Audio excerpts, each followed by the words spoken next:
नमस्कार दोस्तों, मैं केसर सिंह राधे राधे इंस्टीट्यूट में आपका बहुत बहुत स्वागत करता हूँ। प्यारे स्टूडेंटों, आज हम पढ़ेंगे लेंस।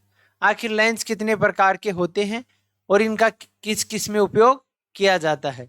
तो सर्वप्रथम तो सभी हेडिंग डाल लेंगे। लेंस, लेंस किसे कहते हैं? देखो, दो अपवर्तक पृष्ठों के मध्य पारदर्शी व समांग माध्यम स्थित हो तो इस व्यवस्था को क्या कहते हैं? लेंस कहते हैं। इस व्यवस्था को क्या कहते हैं? लेंस कहते हैं। देखो, लेंस मुख्यतः दो प्रकार का होता है। लेंस टू टाइप का होता है। पहली टाइप कौन सी है? उत्तल लेंस। उत्तल लेंस को क्या कहते हैं? अभिसारी लेंस भी कहते हैं।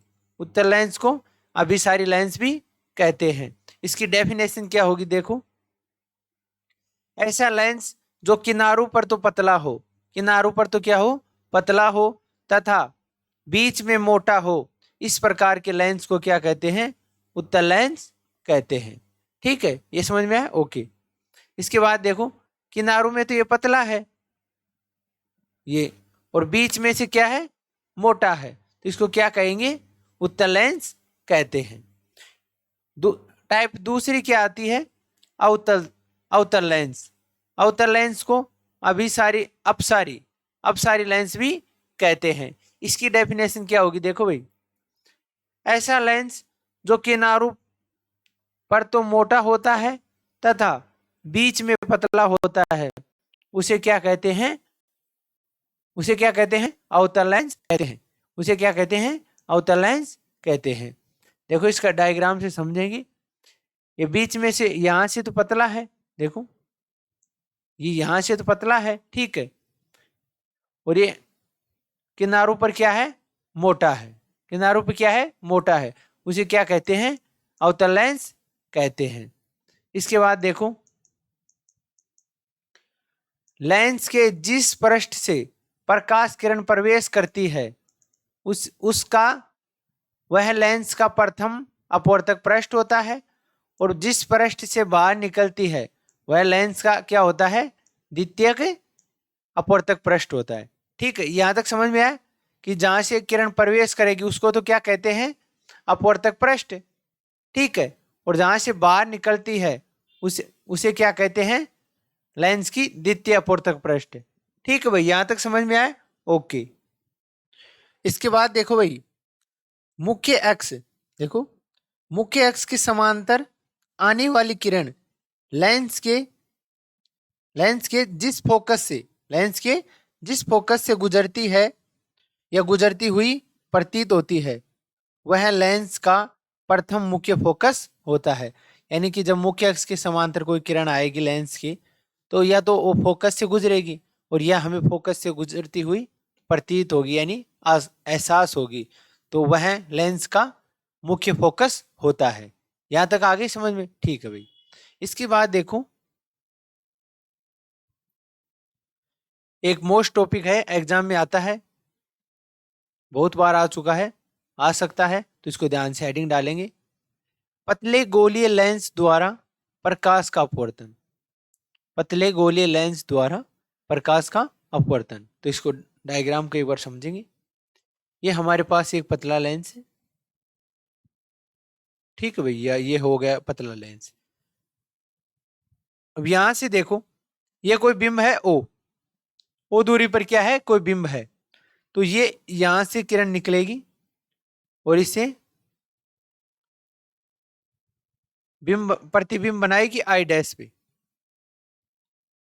अपवर्तक होकर आई डैश पे प्रतिबिंब बनाती है। ठीक है, इसके बाद ये आई डैश इस प्रवर्तक यानी इस सरफेस से टकराकर और ये प्रतिबिंब बनाता है आई।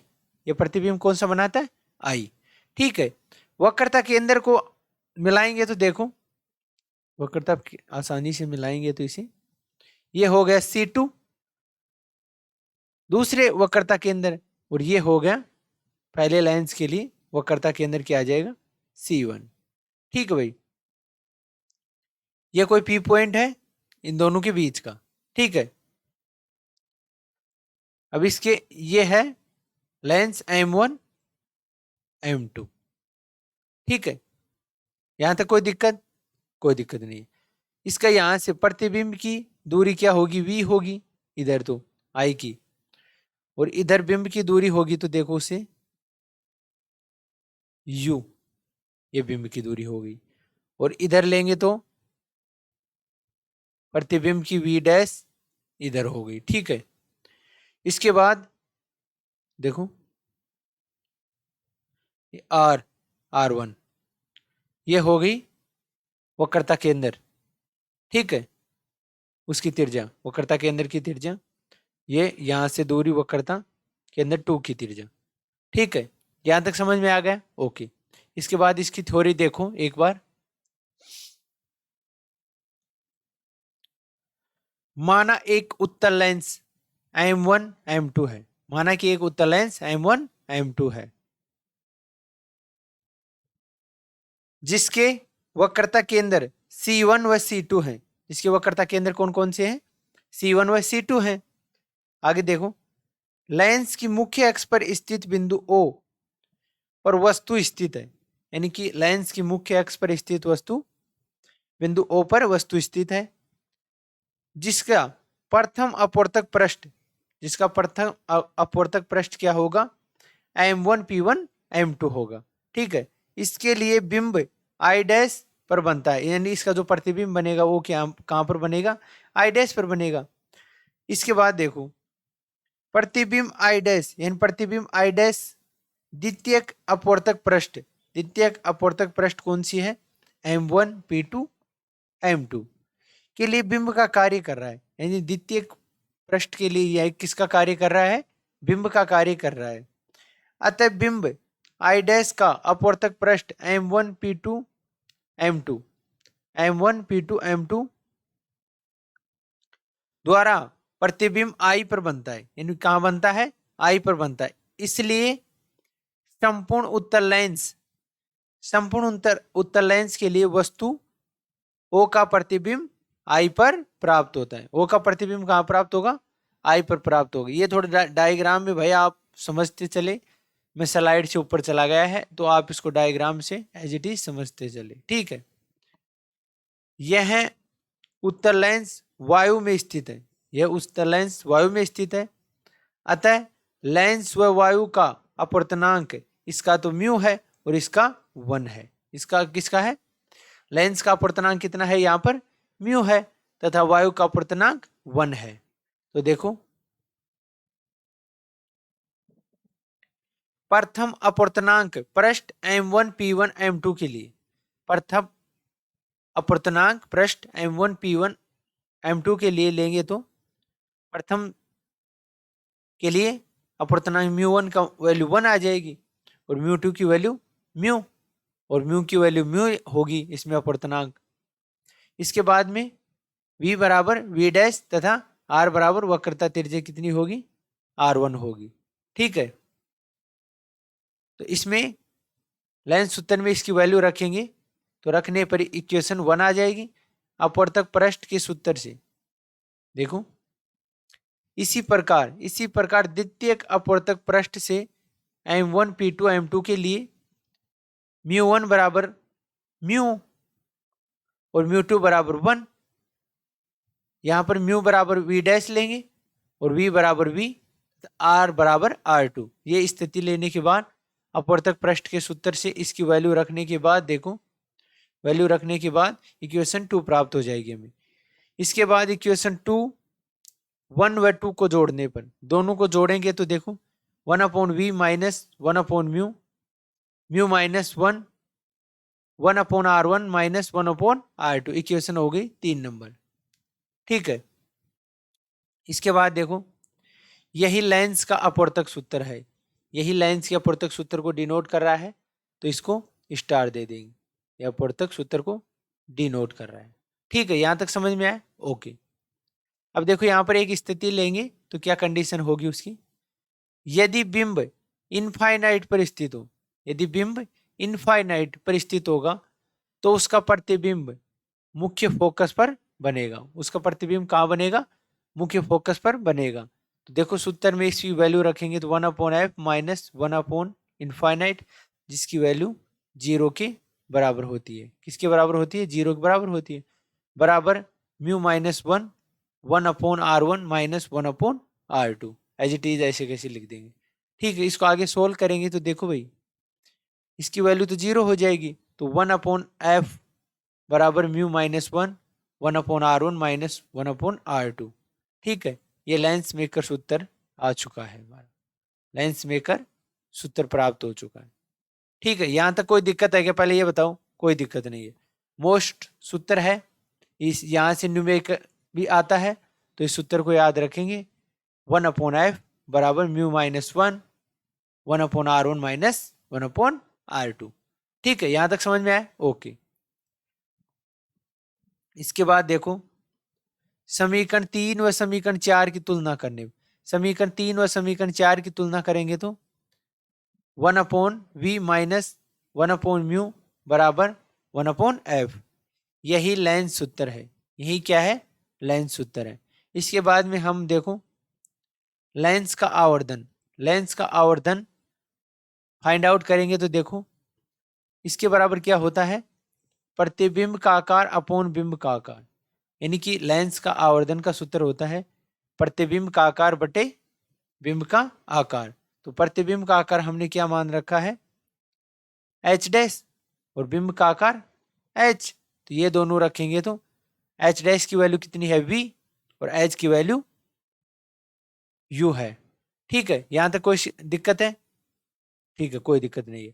इसके बाद देखो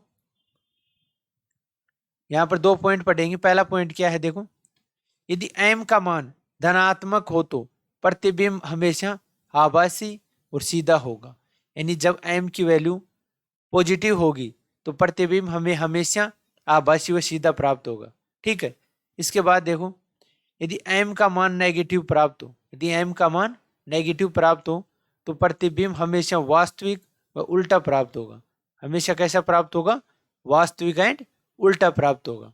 इसके बाद हम नेक्स्ट टॉपिक करते हैं लेंस की क्षमता, लेंस की क्षमता अर्थात लेंस की पावर, तो इसे P से डिनोट करेंगे सर्वप्रथम तो, और इसकी डेफिनेशन देखेंगे क्या होगी। किसी लेंस द्वारा आपतित प्रकाश किरण को मोड़ने की क्षमता को क्या कहते हैं, लेंस की क्षमता कहते हैं। यानी कि जब कोई प्रकाश किरण लेंस के ऊपर आती है तो कितनी मोड़ता है, वो लेंस उस किरण को कितनी मोड़ता है, उसको क्या कहते हैं, लेंस की क्षमता कहते हैं, लेंस की पावर कहते हैं। ये तो इसकी एक डेफिनेशन हो गई। इसकी दूसरी डेफिनेशन ये भी लिख सकते हैं हम कि आपतित प्रकाश किरण को लेंस द्वारा उसके पथ से विचलित करने की क्षमता को, आपतित प्रकाश किरण को लेंस द्वारा उसके पथ से विचलित करने की क्षमता को लेंस की क्षमता कहते हैं। वो एक ही बात है। देखो इसका डायग्राम समझेंगे, देखो किस प्रकार ये हमारे पास है लेंस। ठीक है, ये हमारे पास लेंस हो गया, यहां से कोई रे आ रही है, यहां से कोई किरण आ रही है, ये जाएगी फोकस से, समांतर आ रही है। ठीक है, यहां से बना कोण क्या होगा, डेल्टा। ठीक है, और यहां से ये कोण ये सीधी जानी चाहिए थी, लेकिन यहां से इस प्रकार मुड़ी है ना, यानी डेल्टा कोण, डेल्टा कोण पर इसको ये लेंस मोड़ा है, तो ये इसकी क्षमता कहलाती है। ठीक है, और यहां से एफ से ये फोकस दूरी कितनी हो गई, स्मॉल एफ हो गई। ठीक है, और इसकी हाइट कितनी हो गई, एच हो गई, एच इसकी हाइट हो गई। यहां तक समझ में आया क्या भाई, ठीक है, आ गया। इसके बाद देखो इसकी थ्योरी पढ़ेंगे। माना कोई आपतित किरण उत्तल लेंस के प्रकाशिक केंद्र, प्रकाशिक केंद्र क्या होता है, लेंस के दोनों के मध्य से ये होता है प्रकाशिक केंद्र। ठीक है, प्रकाशिक केंद्र O से H ऊंचाई पर चित्र अनुसार आपतित होती है, चित्र अनुसार आपतित होती है। जब यह आपतित किरण लेंस से विचलित होती है तो माना इसका विचलन कोण डेल्टा है, तो देखो जो कोण होंगे, कोण एफ क्यू आर बराबर होगा कोण ओ एफ क्यू, ये बराबर होगा डेल्टा, और ये होगा एकांतर कोण के बराबर। ठीक है, इसके बाद में देखो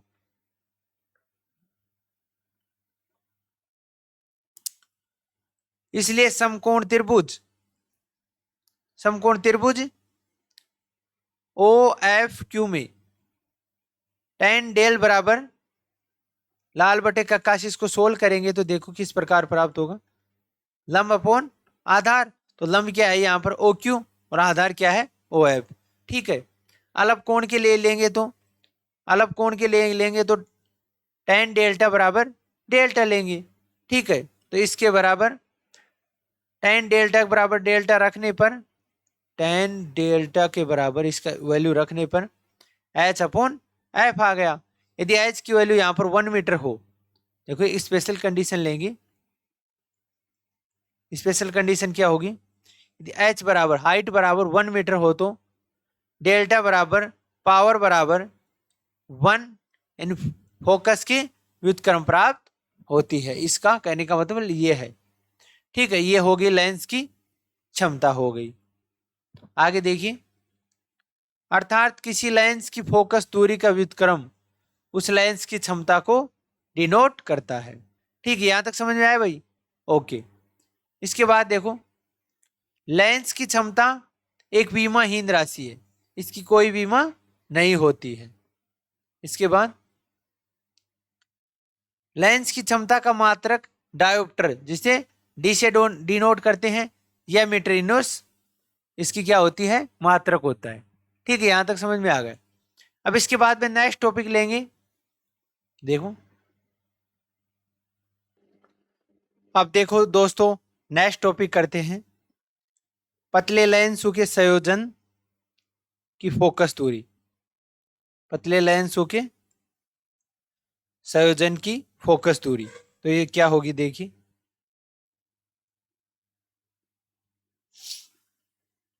हमारे पास सर्वप्रथम एक लेंस है। देखो,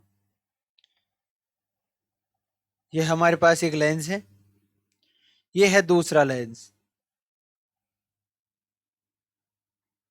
यहां तक समझ में आया?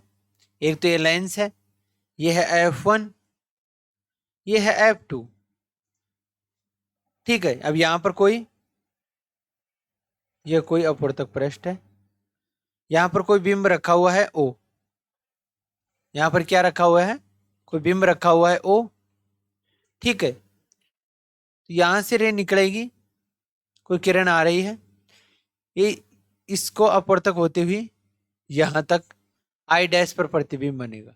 ठीक है, इसके बाद ये दूसरा प्रतिबिंब बनेगा आई, ये आई डैश, यहां पर आई डैश फिर क्या हो जाएगा, बिंब हो जाएगा। ठीक है, यहां तक समझ में आया? फिर यहां से देखो, ये तो हो गई u बराबर बिंब की दूरी, और v हो गई प्रतिबिंब की दूरी। ठीक है, ये v डैश फिर बिंब की दूरी हो जाएगी। ठीक है, सर्वप्रथम तो ये क्या बनेगा, प्रतिबिंब बनेगा o के लिए तो, लेकिन i के लिए क्या बनेगा, ये बिंब बनेगा। ठीक है, तो प्रतिबिंब की दूरी तो v मान लेंगे और v डैश मान लेंगे बिंब की दूरी i के लिए। ठीक है, यहां तक समझ में आ गया? ओके। इसके बाद देखो, इसकी थ्योरी पढ़ते हैं एक बार।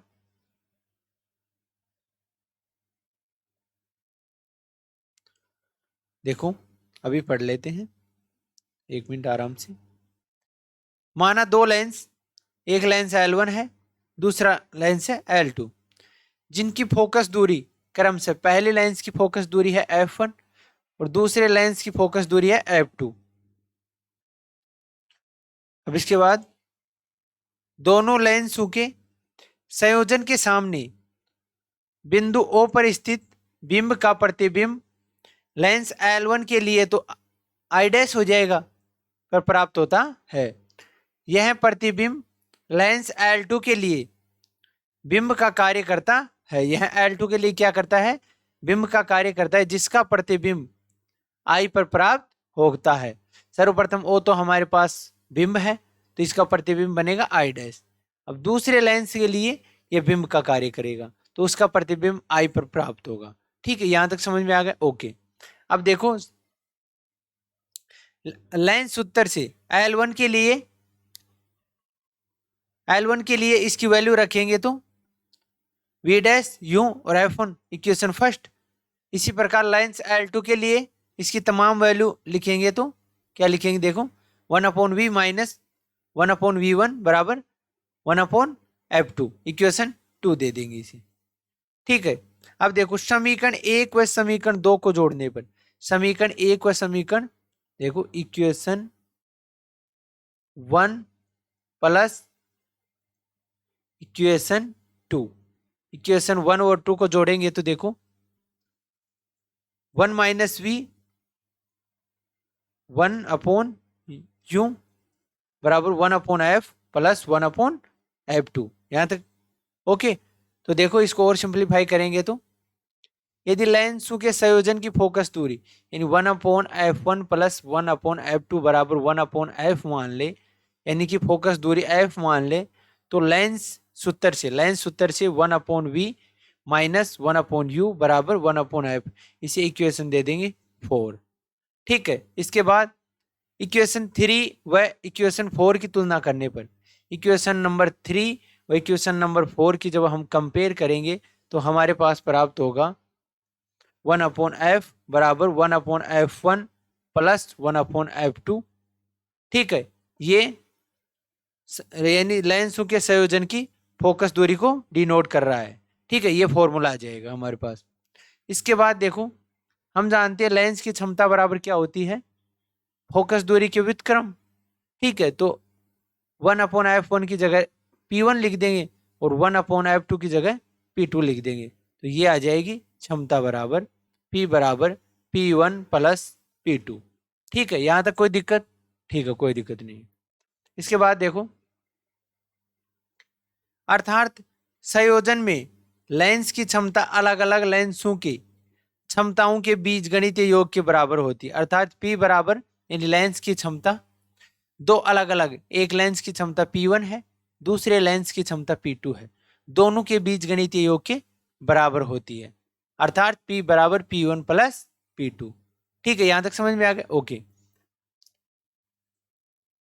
इसके बाद में देखो ये तो क्षमता आ गई। अब देखो लेंसों के संयोजन का आवर्धन अलग अलग लेंसों के आवर्धन के गुणनफल के बराबर होता है। इसका मतलब, कहने का मतलब ये है कि जैसे लेंस का आवर्धन कितना होता है, m से डिनोट करते हुए, तो अलग अलग लेंसों के लिए जो आवर्धन हमें प्राप्त होगा वो गुणनफल के रूप में प्राप्त होगा।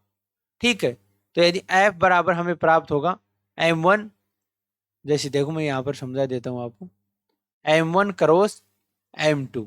ठीक है, दोनों के गुणनफल, तीसरा आएगा तो m3 हो जाएगा, ऐसे डॉट डॉट डॉट चलता रहेगा एट्स ऑन। ठीक है, तो ये हो गया पतले लेंसों के कारण आवर्धन प्राप्त करना है या क्षमता प्राप्त करनी है तो ये तमाम सूत्रों का यूज कर सकते हैं। ठीक है, इसके बाद नंबर 3 पॉइंट क्या है, लेंसों द्वारा प्रतिबिंब बनाने के नियम। इन कहने का मतलब ये है कि हम जब लेंस बनाते हैं तो उससे प्रतिबिंब बनाएंगे तो उसका क्या नियम होना चाहिए। अर्थात किरण जब समांतर आए तो कहां से जाएगी, फोकस से आएगी तो किस प्रकार जाएगी, अलग अलग किरण अलग अलग हिसाब से जाएगी। ठीक है, तो नंबर 1 पॉइंट क्या है देखो, जो प्रकाश किरण मुख्य अक्ष के समांतर आती है वह है अपवर्तन के पश्चात, यानी जो मुख्य अक्ष के समांतर आएगी किरण अपवर्तन के बाद उत्तल लेंस के मुख्य फोकस से गुजर जाती है। इसको समझिए एक बार कि जब कोई प्रकाश किरण मुख्य अक्ष के समांतर आती है तो वह अपवर्तन के पश्चात उत्तल लेंस के मुख्य फोकस से गुजर जाती है तथा अवतल लेंस के मुख्य फोकस से गुजरती हुई प्रतीत होती है। यानी कि जब कोई किरण मुख्य अक्ष के समांतर आएगी ना तो वो फोकस से गुजर जाएगी या तो, और या फिर गुजरती हुई हमें महसूस होगी। देखो दोनों डायग्राम को समझेंगे, ये हमारे पास है कोई लेंस। ठीक है, यहां से कोई किरण आ रही है या कोई रे आ रही है। ठीक है, तो ये जो गुजर जाएगी फोकस से, कहां से गुजर जाएगी, फोकस से, समांतर आ रही है इसलिए, तो इसकी फोकस दूरी है, फोकस पॉइंट F1, वक्रता केंद्र C1, फोकस 2 और वक्रता केंद्र 2। अब इसी प्रकार ये अवतल लेंस के लिए है। अवतल लेंस के लिए लेंगे तो ये जैसे कोई किरण आई समांतर आई ठीक है, ये इस प्रकार गुजर जाएगी। तो इसको जब पीछे बढ़ाएंगे तो ये F1 पर F1 से निकलेगी। ठीक है, तो या तो अब यहां पर तो देखो, यहां पर तो हमें मुख्य फोकस से गुजरती है, ठीक है, और यहां पर मुख्य फोकस से गुजरती हुई प्रतीत होती है। क्या होती है? प्रतीत होती है। ठीक है, कहने का मतलब ये है। पॉइंट समझ में आया? ओके। इसके बाद नेक्स्ट पॉइंट देखो, दूसरा पॉइंट, जब कोई प्रकाश किरण फोकस से आपतित होती है तो अपवर्तन के पश्चात मुख्य अक्ष के समांतर गुजरती है। बहुत अच्छा पॉइंट है कि जब कोई प्रकाश किरण फोकस से आपतित होती है तो अपवर्तन के बाद मुख्य अक्ष के समांतर हो जाती है। समझो इसको, ये कोई लेंस है, ठीक है भाई, ये कोई लेंस हो गया, ये कोई फोकस से आ रही है, ये कोई F2 फोकस से आ रही है, तो ये गुजरने के बाद समांतर हो जाएगी। क्या हो जाएगी? समांतर हो जाएगी गुजरने के बाद। इसी प्रकार अवतल लेंस के लिए लेंगे तो देखो, ये अवतल लेंस होगा, ये कोई समांतर किरण आ रही है, देखो यहां से कोई फोकस से आ रही है तो ये इसके समांतर हो जाएगी, यहां से आएगी सर्वप्रथम, यहां कोई रे आ रही है और वो इससे समांतर हो जाएगी। ठीक है, अवतल लेंस के लिए। आया समझ में? ओके। अब नंबर 3 पॉइंट क्या है देखो, ये पॉइंट कह रहा है कि जब कोई प्रकाश किरण प्रकाशीय केंद्र पर आपतित होती है तो अपवर्तन के पश्चात बिना विचलित हुए सीधी गुजर जाती है।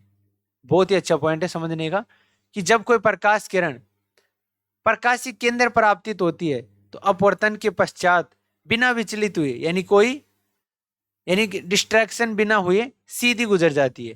तो ये हमारे पास उत्तल लेंस है, ठीक है, तो ये कोई किरण आई वक्रता केंद्र से जाएगी तो न तो समांतर जाएगी न फोकस से गुजर के जाएगी, सीधी जाएगी वक्रता केंद्र से। ठीक है, इसी प्रकार ये अवतल लेंस के लिए भी सीधी जाएगी, वक्रता केंद्र से गुजरेगी तो सीधी जाएगी। ठीक है, ये इसकी फोकस पॉइंट F1 या F2 लगा ले। ठीक है, यहां तक समझ में आए 3 पॉइंट।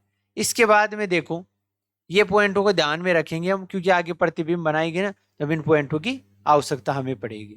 ठीक है भाई, अब आगे देखो, लेंसों द्वारा प्रतिबिंब का निर्माण, यानी हमें लेंसों का प्रयोग से हम प्रतिबिंब किस प्रकार बना सकते हैं, ये हम पढ़ेंगे अब।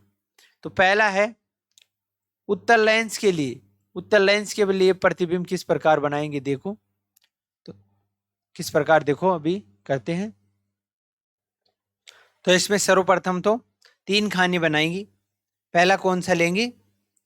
बिंब की स्थिति, और दूसरा खाना बनाएंगे किरण आरेख, और खाना नंबर 3 बनाएंगे, उसमें लिखेंगे प्रतिबिंब की स्थिति व प्रकृति कैसी होगी इसकी। ठीक है, तो इसमें पहला पॉइंट लेंगे, देखो पहला पॉइंट लेंगे,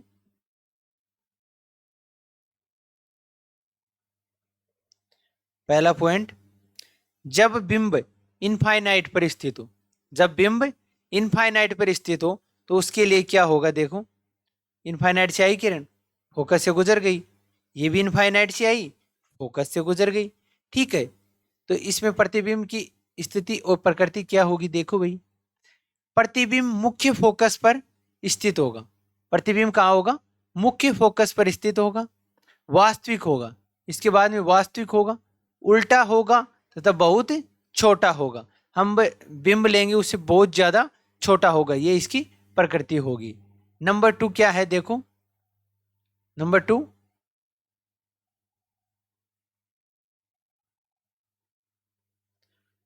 2 क्या होगा देखो, जब बिंब वक्रता केंद्र C2 से पीछे स्थित हो, वक्रता केंद्र ये है C2, तो इससे पीछे स्थित हो, इससे पीछे स्थित होगा तो ये जाएगा सीधा फोकस से गुजर जाएगा, और दूसरा वक्रता केंद्र से जाएगा तो ये इसको कटान बिंदु हो जाएगा, और यहां पर हमें क्या प्राप्त हो जाएगा, जैसे बिंब हमारे पास ए बी है तो प्रतिबिंब ए डैश बी डैश प्राप्त होगा। तो इसकी स्थिति क्या होगी, प्रतिबिंब F1 व C1 के मध्य प्राप्त होता है, वक्रता केंद्र व फोकस बिंदु के बीच में प्राप्त होगा, और इसकी प्रकृति क्या होगी, वास्तविक होगा, उल्टा होगा और बहुत ज्यादा छोटा होगा। ठीक है, ये इसकी स्थिति होगी। नंबर 3 पॉइंट, नंबर 3 में क्या है, जब बिंब वक्रता के अंदर C2 पर स्थित हो, जब बिंब वक्रता के अंदर C2 पर स्थित हो, तो देखो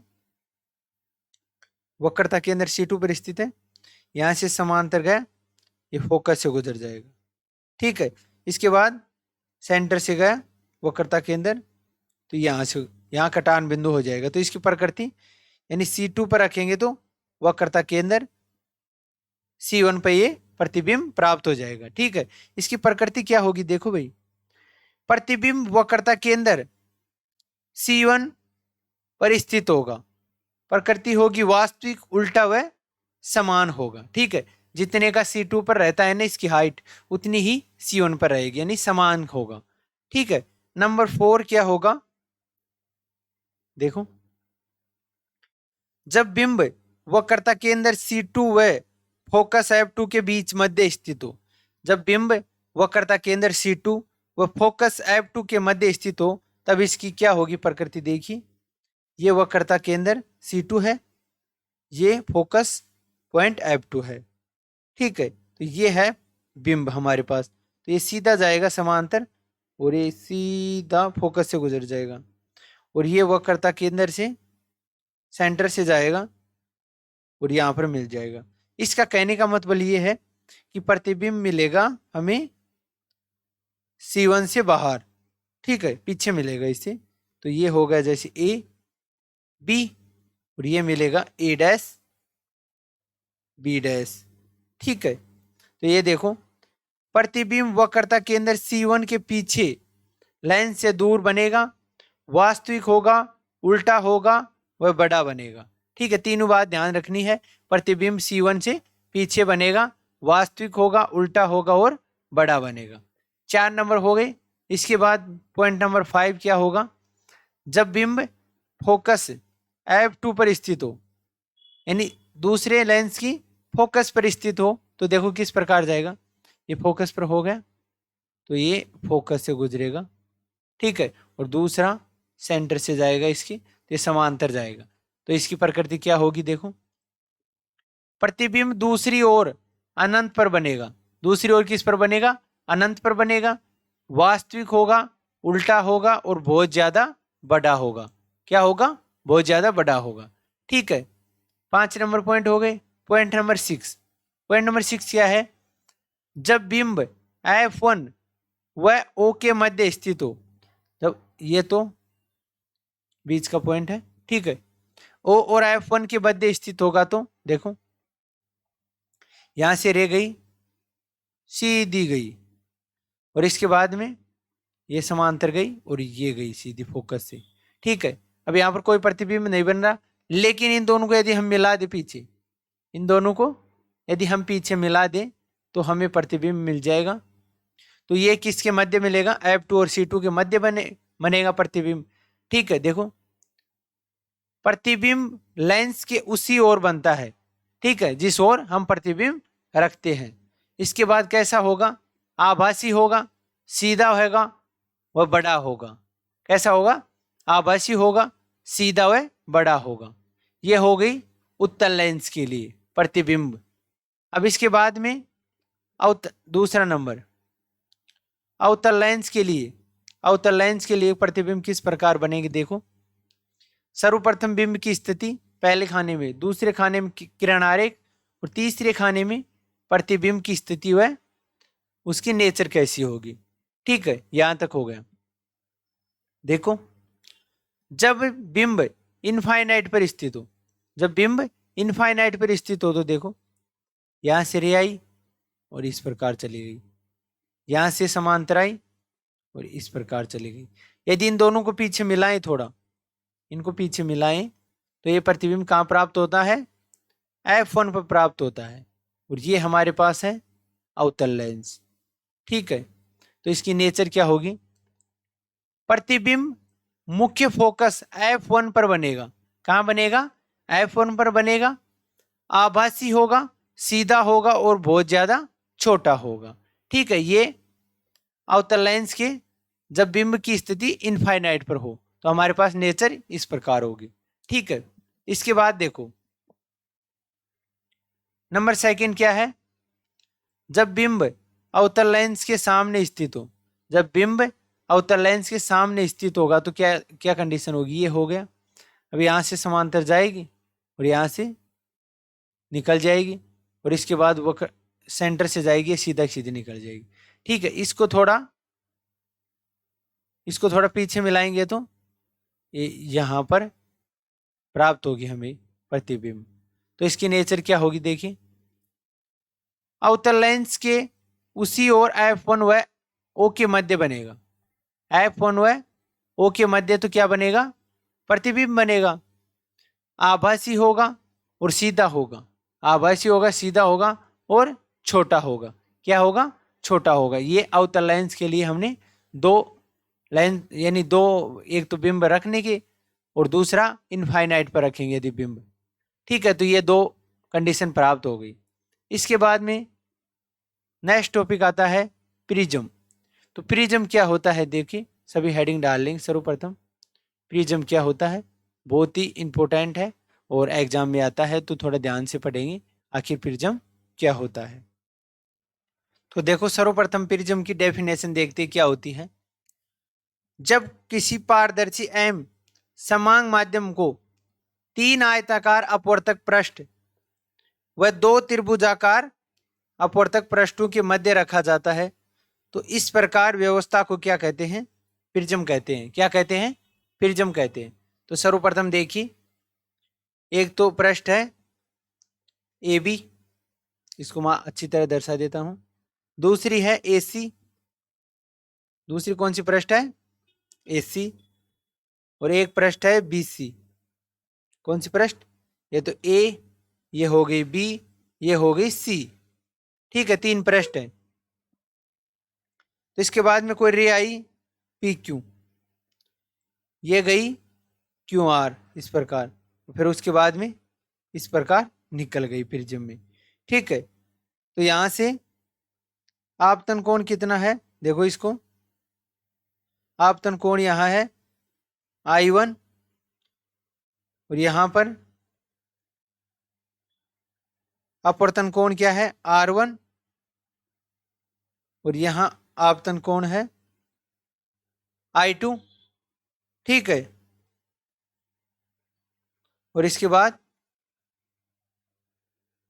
अपवर्तक पृष्ठ AC पर आपतन कोण क्या है R2। ठीक है, और I2 क्या है, अपवर्तक पृष्ठ AC पर निर्गत कोण। ठीक है, यहां तक समझ में आ गया। इसके बाद देखो यहां से समझेंगे, PQ क्या है, आपतित किरण है। क्या है, आपतित किरण। इसके बाद QR, QR वो क्या है, अपवर्तित किरण। ठीक है, RS है निर्गत किरण और I क्या है यहां पर, अपवर्तक पृष्ठ AB पर आपतन कोण। और R1 अपवर्तक पृष्ठ AB पर अपवर्तन कोण है। ठीक है, इसके बाद R2 क्या है, अपवर्तक पृष्ठ AC पर आपतन कोण R2 है। और I2 क्या है, अपवर्तक पृष्ठ AC पर निर्गत कोण। ये हमने प्रिज्म को डिनोट कर दिया है अच्छी तरह। अब इसकी थ्योरी लिखते हैं। देखो अब यहां पर इसको एक डायग्राम से और समझते हैं। देखो ये हमारे पास अपवर्तक पृष्ठ है, ये है अपवर्तक पृष्ठ एक, ये है निर्गत पृष्ठ, अपवर्तक पृष्ठ ये है। ठीक है, ये है A B C E F, ये है D। ठीक है, ये हो गई अपवर्तक पृष्ठ और ये भी हो गई अपवर्तक पृष्ठ। अब यहां पर देखो तीन त्रिभुज है ABC और DF, त्रिभुजाकार अपवर्तक पृष्ठ है। ठीक है, इसके बाद में ABD ACFD और BCFE आयताकार अपवर्तक पृष्ठ है। इसको भी थोड़ा ध्यान दे लेंगे। इसके बाद में कोण BAC प्रिज्म कोण है। क्या है? प्रिज्म कोण है। ठीक है, यहां तक समझ में आ गया? ओके। इसके बाद देखो, प्रिज्म द्वारा अपवर्तन से, यानी प्रिज्म द्वारा किस प्रकार अपवर्तन होता है। देखिए, जब प्रकाश किरण PQ अपवर्तक पृष्ठ AB पर आपतित होती है तो QR किरण के अनुदिश, तो QR किरण के अनुदिश अपवर्तित होती है तथा अपवर्तित किरण अपवर्तक पृष्ठ AC से RS किरण के रूप में निर्गत होती है। यानी कि जब PQ अपवर्तक पृष्ठ AB पर आपतित होती है तो QR किरण के अनुदिश अपवर्तित होती है। ठीक है, इसके बाद तथा अपवर्तित किरण अपवर्तक पृष्ठ AC से RS किरण के रूप में निर्गत हो जाती है। इसके बाद देखो, न्यूनतम विचलन के लिए शर्त, न्यूनतम विचलन के लिए क्या शर्त होगी? इसमें I1 I2 की वैल्यू I बराबर होनी चाहिए तथा R1 व R2 की वैल्यू R बराबर होनी चाहिए, तब R बराबर प्राप्त होगा A/2 समीकरण 3 से, और I बराबर होगा del M plus A/2। Equation 7 होगी, ये समीकरण 5 से प्राप्त होगी। ठीक है, आगे देखो, यदि प्रिज्म के पदार्थ का अपवर्तनांक म्यू हो तो, यदि प्रिज्म के पदार्थ का अपवर्तनांक म्यू हो तो स्नेल के नियम से, स्नेल के नियम से देखेंगे, देखो स्नेल के नियम से म्यू बराबर होगा sine I upon sine R। इस नियम के आपतन कोण की ज्या अपॉन अपवर्तन कोण की ज्या, ठीक है, वो म्यू बराबर होगी स्नेल के नियम से। ठीक है, अब I की वैल्यू लिखेंगे तो ऊपर से डेल M प्लस A/2, और इस R की वैल्यू लिखेंगे A/2। ठीक है, ये लिख दिया। इसके बाद देखो, इसे इक्वेशन क्या दे देंगे? 8 दे देंगे, इक्वेशन नंबर 8। ठीक है, यहां तक समझ में आए? ओके। अब इसके नीचे देखो, पतले प्रिज्म के लिए कोणों का मान अत्यल्प होता है, यानी बहुत कम होता है, इसलिए साइन थीटा बराबर लगभग क्या थीटा मान लेंगे इसे। ठीक है, थीटा मानने के बाद म्यू बराबर डेल M प्लस A/2, ये तो एज इट इज, नीचे लिखेंगे A/2, तो इसको 2 से 2 तो कैंसिल आउट हो जाएगा और ये A ऊपर चला जाएगा, तो डेल M प्लस A तो ऐसे कैसे, और ये A है नीचे। ठीक है, यहां तक कोई दिक्कत? म्यू की वैल्यू प्राप्त होगी अपवर्तनांक की यहां से। अब इसको और थोड़ा सिंप्लीफाई करेंगे तो देखो, डेल M अपॉन A अलग अलग लिखेंगे तो A/A, ये हो गया कैंसिल आउट, और यहां से बच गया 1, तो ये प्राप्त हो गया del M upon A plus 1। यहां तक समझ में आया? ओके। तो अतः न्यूनतम विचलन कोण, न्यूनतम विचलन कोण डेल M बराबर म्यू माइनस 1A, ये आ गया न्यूनतम विचलन कोण का फॉर्मूला। ठीक है, इसके बाद में हम करते हैं, देखो, विचलन कोण व आपतन कोण के मध्य आरेख, विचलन कोण व आपतन कोण के मध्य आरेख, उसको डिनोट करते देखिए एक बार आराम से।